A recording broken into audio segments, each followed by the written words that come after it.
Olá, sejam bem-vindos. Este é O Tema é Direito, um programa do curso de Direito da Universidade Franciscana. Não deixe de mandar sugestões de pauta para direito, @ufn.edu.br, mandando suas sugestões, solicitações de entrevistados, de temas, todos eles relacionados ao mundo jurídico, porque, como sempre faço questão de referir, este é o foco central deste programa. O convidado de hoje, com muita satisfação, recebo o professor Marcelo Barroso Kimmel, professor do curso de Direito da Universidade Franciscana. Seja bem-vindo, professor. Muito obrigado, professor Cristiano. É um prazer atender a esse seu convite, que para mim, como você bem sabe, é sempre uma ordem, é sempre uma convocação. Eu agradeço muito o teu convite. Nós aqui é que agradecemos, professor, por várias razões. O senhor é ex-coordenador do curso de Direito da UFN, professor há muitos anos. Vou te começar fazendo uma pergunta assim um pouco fora do que a gente planejou, mas queria te ouvir. Como que o professor se vira em tempos de pandemia? É uma novidade, né, professor Cristiano? E todos enfrentamos assim com muita, se por um lado muita dificuldade, muitas coisas novas, por outro como um desafio. E a vida de um professor é uma vida de desafios, né? O desafio dessa vez foi poder transmitir aquilo que a gente sempre transmitia em sala de aula, preparar para que os alunos pudessem ter a melhor aula possível, né? Tentar mobilizar os alunos para que continuassem conosco, né? Então, acho que nós enfrentamos isso com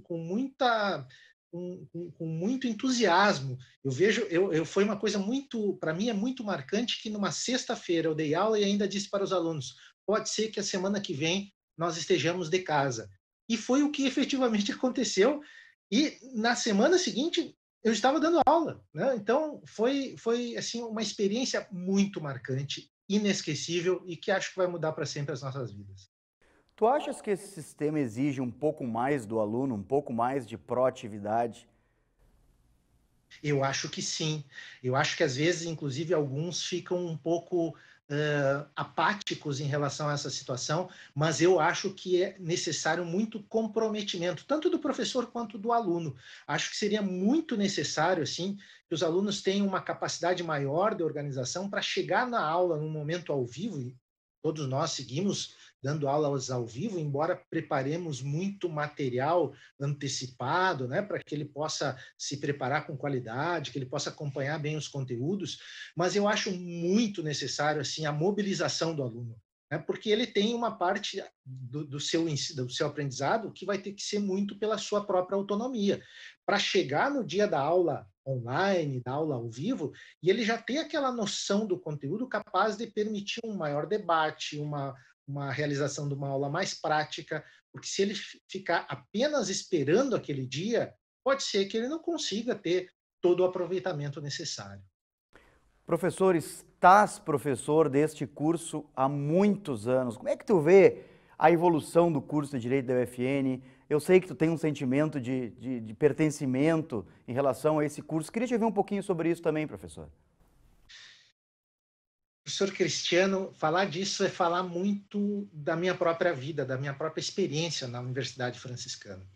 Eu, curiosamente, antes de ser professor, eu fui aluno da universidade, não no curso de Direito, mas no curso de Matemática. Ou seja, eu tenho uma relação com a FIC, a FAFRA, a Unifra e atualmente a UFN, desde pelo menos 1991. Eu me formei em matemática em 96. O curso de Direito vai começar em 1999. Eu entrei no ano de 2001 no curso de Direito, mas, curiosamente, no dia da aula inaugural, que foi organizada pelo professor Cláudio Malgarin, que então estava implementando o curso, com o saudoso irmão Gelásio, né, professor Oscar Mombach, que foi um dos responsáveis pela própria criação desse polo jurídico que hoje é Santa Maria, e eu estava naquela aula inaugural. Ou seja, eu acompanhei desde o nascimento esse curso.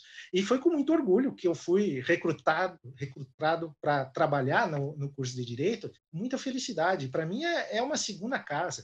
E hoje eu tenho uma outra atividade, é muito curiosa, tem uma outra atividade que me demanda, inclusive, a maior parte do meu tempo, né? A minha carga horária hoje é uma carga horária reduzida na Universidade Franciscana, mas para mim ainda o meu primeiro emprego é esse, meu primeiro compromisso é esse, o que demanda muita dedicação aos alunos, aos professores, né? Então eu vou completar no ano que vem 20 anos de casa, isso para mim é um orgulho imenso, sem dúvida nenhuma. Agora é muito legal ouvir isso, Marcelo, porque né, a gente se conhece há tantos anos e realmente assim há um reconhecimento tanto de parte do curso como de parte dos alunos em relação ao trabalho que tu desenvolveu e desenvolve aqui durante todos esses anos. E isso para nós, o pessoal, a equipe da TV aqui, fica todo mundo alvoroçado, porque hoje nós vamos conversar com o professor Marcelo Barroso Kimmel. Pode ter certeza que tu és uma personalidade aqui nessa universidade. Cara, eu gostaria de mencionar que, na verdade, qual é o grande segredo do nosso curso? Uma bela equipe que trabalha junto, que sempre trabalhou junto, que sempre respeitou os seus líderes e os seus semelhantes, e especialmente os seus alunos e o compromisso com seus alunos. Então, não é à toa que nós atingimos determinados patamares que cursos muito mais antigos do que o nosso provavelmente ainda não atingiu ou chegamos juntos a esses cursos, né? Várias vezes nós temos desempenhos marcantes em provas da OAB, em avaliações externas, o que mostra assim o denodo, o cuidado e o trabalho em equipe que representa o nosso trabalho enquanto professores, mas também dos alunos, dos vários funcionários que são essenciais para a nossa prestação dessa nossa atividade fim.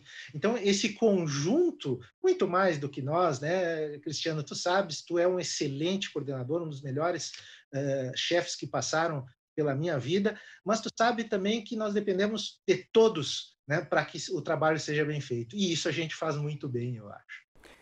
Realmente, assim, essa característica da coletividade, né, de um processo decisório coletivo e democratizado, acho que é a grande característica aí da história do curso.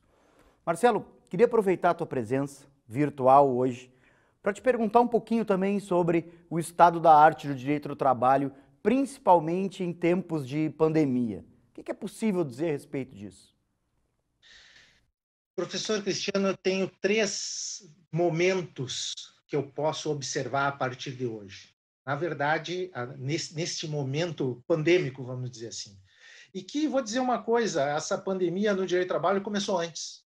Ela começa em 2017 com uma profunda reforma, aliás, profundas reformas trabalhistas. Né? A gente se concentra muito, quando fala em reforma trabalhista, com uma lei que foi aprovada em julho de 2017, mas, na verdade, naquele ano de 2017 já era a terceira ou quarta lei referente à matéria trabalhista que modificava significativamente, né, os rumos do direito do trabalho. E o que essa reforma fez? Ela pretendeu, ela se disse, que gostaria de trazer maior segurança jurídica, né, e criar novos empregos. Promessas não cumpridas. Aliás, diferente de outros ramos, diferente da tua própria área, professor Cristiano, em que o CPC foi remodelado e se ganhou um novo Código de Processo Civil em pleno ano de 2015, né? Um pouco mais atrás o Código Civil se fez um novo código, na área trabalhista se fez um remendo, que inclusive era totalmente diferente da proposta inicial.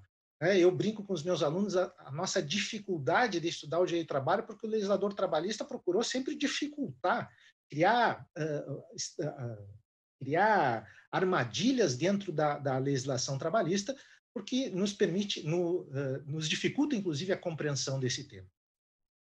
Nós mal estamos compreendendo estas reformas trabalhistas e surge a pandemia. E a pandemia tem uma peculiaridade, se em outros ramos do direito isso demora um pouquinho a ser atingido, no direito do trabalho isso foi de imediato. Né? Por quê? Porque lá em março de 2016 as empresas tiveram que, de certa forma, fechar, parar a prestação de serviço em virtude do isolamento. E isso causa um impacto direto nos contratos de trabalho. Isso fez com que, então, o Poder Executivo, por meio de medidas provisórias, né, adotasse uma série de medidas para tentar diminuir os impactos desses problemas. Né? E isso aconteceu com uma série de medidas provisórias. Se, por um lado, algumas medidas necessárias, né, por exemplo, interessantes, antecipação de férias, parcelamento do recolhimento do fundo de garantia, né, Por outro lado, criou situações um pouco esdrúxulas, como, por exemplo, redução de jornada e salários, ou mesmo suspensão do contrato de trabalho. E digo esdrúxula não pela medida em si, que talvez fosse necessária para preservar os empregos, mas uma coisa que nos abalou muito no mundo trabalhista, que foi a admissão da possibilidade de redução de salários por acordos individuais, algo que foi completamente contra a disposição constitucional que exige negociação coletiva para esse tipo de modificação do contrato de trabalho. E o Supremo Tribunal Federal, inclusive, deu a sua chancela para isso. Eu sei que nós estávamos dos piores momentos da história do direito do trabalho brasileiro, da história da economia brasileira, da história do nosso país em si. A nossa geração, certamente, é o momento mais marcante da nossa geração. Porém, nós resolvemos não cumprir a Constituição justamente nesse momento. Ora, eu fico um pouco preocupado que outras situações levem a esse descumprimento constitucional também. Daqui, podemos ainda pensar, e seria a terceira fase dessa análise, para o futuro. E o futuro não se mostra muito tranquilo, né? Eu creio que a superação das crises econômicas vão pressionar muito fortemente o direito do trabalho, que já era pressionado pela evolução da tecnologia, pelas novas formas de trabalho e agora também pelos problemas econômicos e pelos efeitos decorrentes da pandemia, né? Então é um futuro que a gente ainda é um pouco nebuloso, né? Eu vejo que talvez a proteção aos trabalhadores, ainda a parte mais vulnerável da relação do emprego, especialmente com as grandes empresas, ela vai ser bastante diminuída nos próximos tempos, né? Então, é aqui que nós vamos ter que navegar. Um direito do trabalho ainda necessário para equilibrar as relações de trabalho, mas provavelmente muito pressionado pela economia, notadamente. Professor, queria agradecer profundamente a sua disponibilidade. A gente sabe que as agendas elas são super apertadas, ainda em tempos de pandemia, né? A gente vem correndo de um lado para o outro, mas, enfim, em nome aqui da equipe do programa, queria agradecer então a tua presença virtual, dizer para ti que as portas deste estúdio sempre abertas ao amigo.